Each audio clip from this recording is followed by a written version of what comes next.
ladies and gentlemen, we are at it again with another one of Jeremy Fenech's classic conversations, and this time I'm on the phone with comedian Steve Byrne. Steve, it's an honor to have you here, my friend. It's an honor to be here, and every time I talk to you, I always say, that's classic Jeremy. You know it. Yeah. All right, so we're going to talk about your project, Always Amazing, the true story of the life, death, and return of the amazing Jonathan in a moment. But first I want to start with you, Steve. You've been touring for a while now.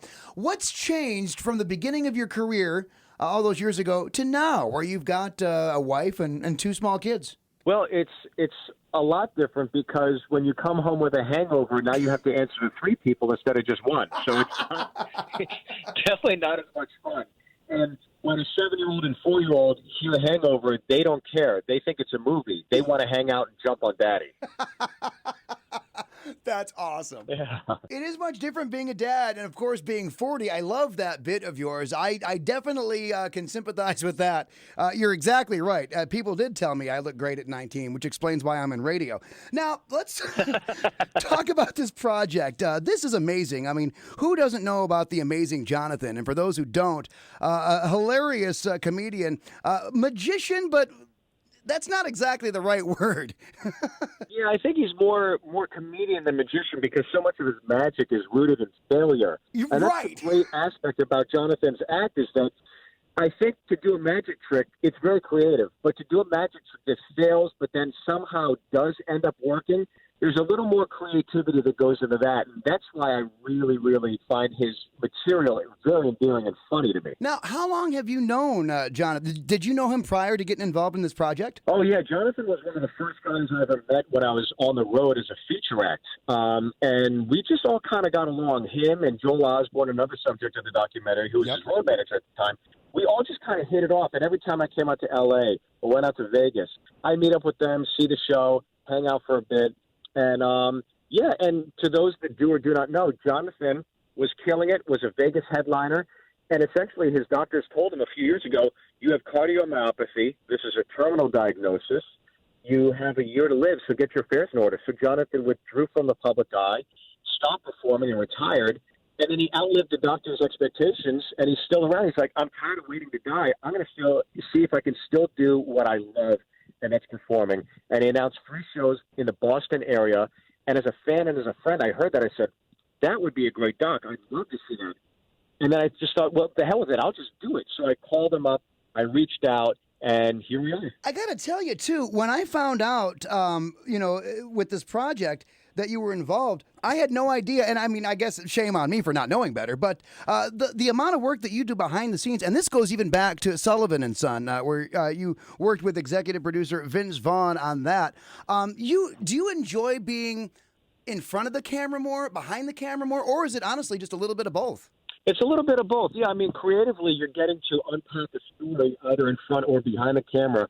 And because I knew Jonathan's story so well, this was kind of, I wouldn't say it was easy, but I knew the story beat. So adhering the edit to that was kind of the easy part. Executing it was the difficult part.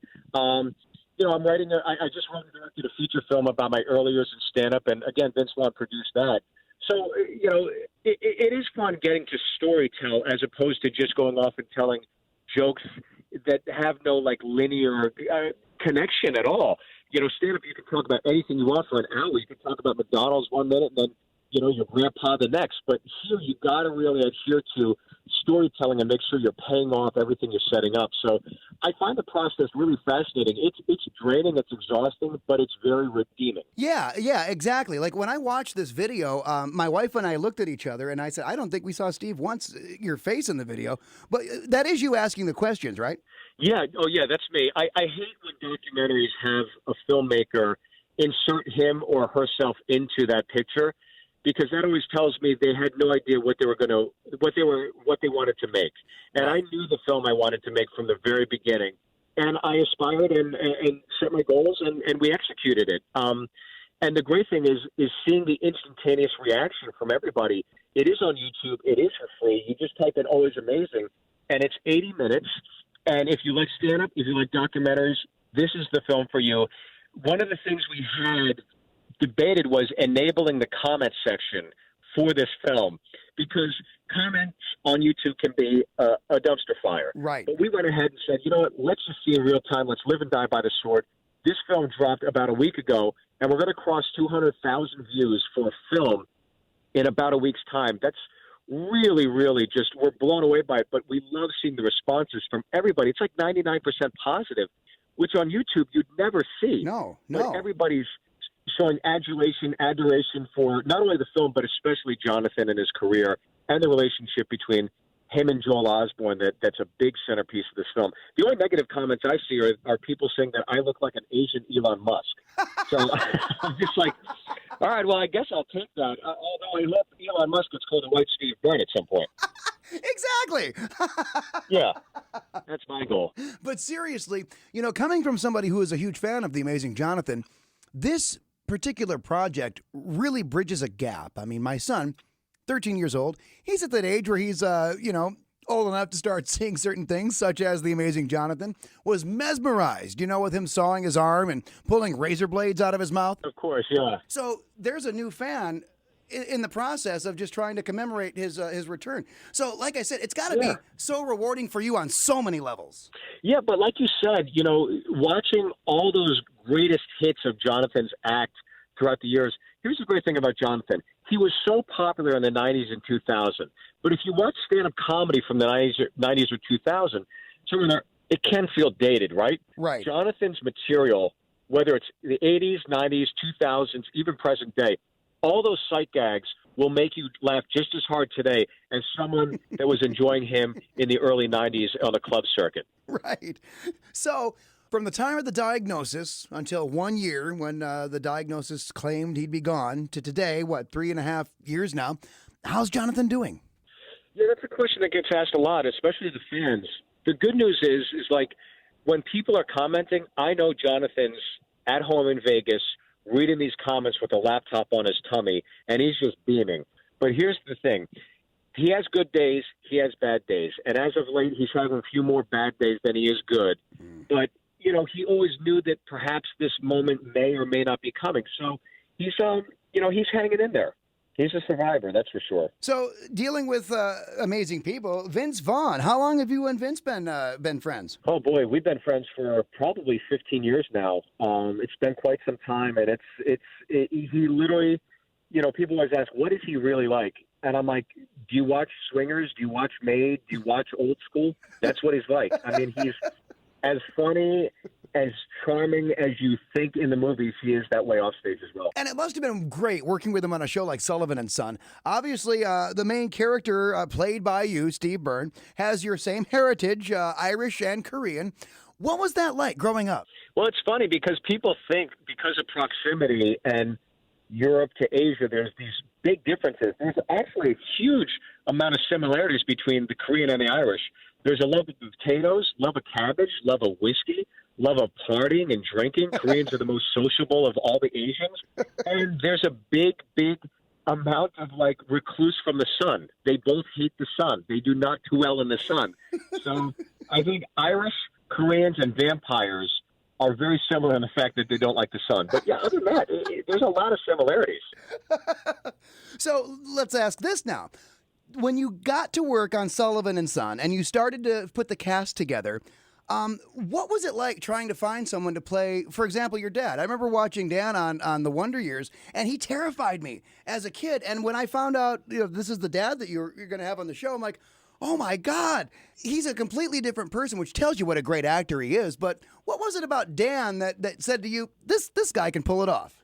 Well, it's so funny because I grew up with The Wonder Years as well, and there is a fear of God, that we all had, like the dad's pulling in the driveway, you did something bad at work. Like, that's how you always felt when you saw Dan on screen, because he's a man of few words. Right. The character on Sullivan and Son is a lot more close to who Dan Lauria truly is. And Jack Sullivan on our show was just a warm presence, a great guy, always leading you to the light and giving you good advice, and very patient as well. That's how Dan is. Dan was such a great part of that cast. We had so many barbecues at his house because the cast truly did hang out with each other all the time. That's awesome. Yeah, it was a lot of fun getting to, it's so funny because we filmed on the Warner Brothers lot, and there was always all these sitcoms at the time: Big Bang Theory, Two Broke Girls, Mike and Molly, et cetera, et cetera. And outside all those sound stages was the cast parking. So you'd see Lamborghinis, Jaguars, Ferraris, really expensive Range Rovers. You come to set of Sullivan Son, our parking looked like teacher-faculty parking. It was like a Corolla, a Huffy with a bike chained up. It was crazy. That must have been just a blast to do that show. What do you have in the works right now? Since you're behind the scenes, I know that you've got something in the works. Yeah, it's funny. I'm actually sitting outside of a building in my car before I walk in. This is my last radio interview today.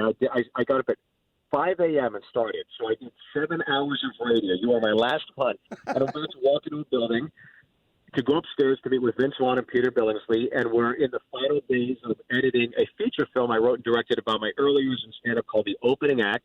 And that will be coming out in early 2020. Oh, awesome. How cool is that? Yeah, pretty wild. So I'm really excited about that film. And that film is one I'll actually hopefully make money from. So that would be good news for my life. We'll definitely have to have you back on the show to talk about that. But I want to ask you about this now.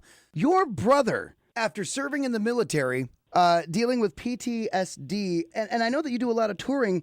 What is that like versus when you do like a USO tour versus a regular comedy show? Do you change it up a whole lot, or do you pretty much do the same thing for both? The USO tours, yeah. I mean, you want to be a little more respectful, given that you're on a base and you're flying there in, C-130 or Black Hawk chopper, and you're meeting everybody on base, and you obviously do not have the the liberties that one would in a typical comedy club, because the whole sense of doing a USO tour or show is to exemplify gratitude, to show thanks.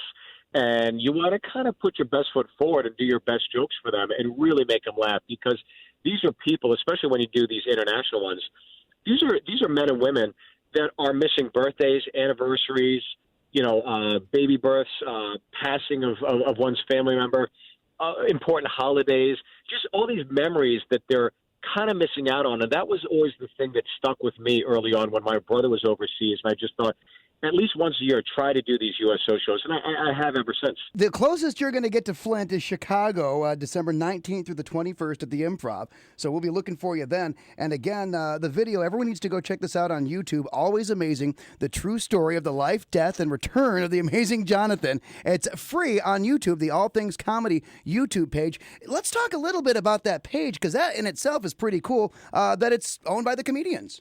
Yeah, it's owned by the comics. Bill Burr, Al Magical kind of started it all, and it was a great haven for comics to just come and put up content. And this is a perfect example of it. Bill's podcasts are on there, Bert Kreischer, Bobby Lee, all these guys. So when we were thinking of a home for this, we could have went with a distribution deal. But again, my viewpoint was always, let's have as many people see this as possible. And this just made perfect sense for us. And as you can see, the fruits of our labor, it's all paying off. People are really enjoying the film, which is really nice to see. Steve Byrne, always a pleasure to have you on the show. Visit a website, stevebyrnelive.com, and I'm going to spell that B-Y-R-N-E, live.com. You can follow him on Twitter as well, at Steve Byrne Live. And again, go check out that video. Just type in Always Amazing on YouTube. It's the first thing that comes up. Steve, man, thank you so much for your time. It's been a blast talking to you. Of course. Thank you so much. And again, when your feature film comes out, I'd love to have you back on the show. You can tell us all about it. Oh, that's awesome. For sure. Oh, that's great. Well, thank you so much. Absolutely. And tell Vince I said hi. I'll catch you soon, brother. You got it, buddy. We'll talk soon. All right. Thanks, Steve. Bye now.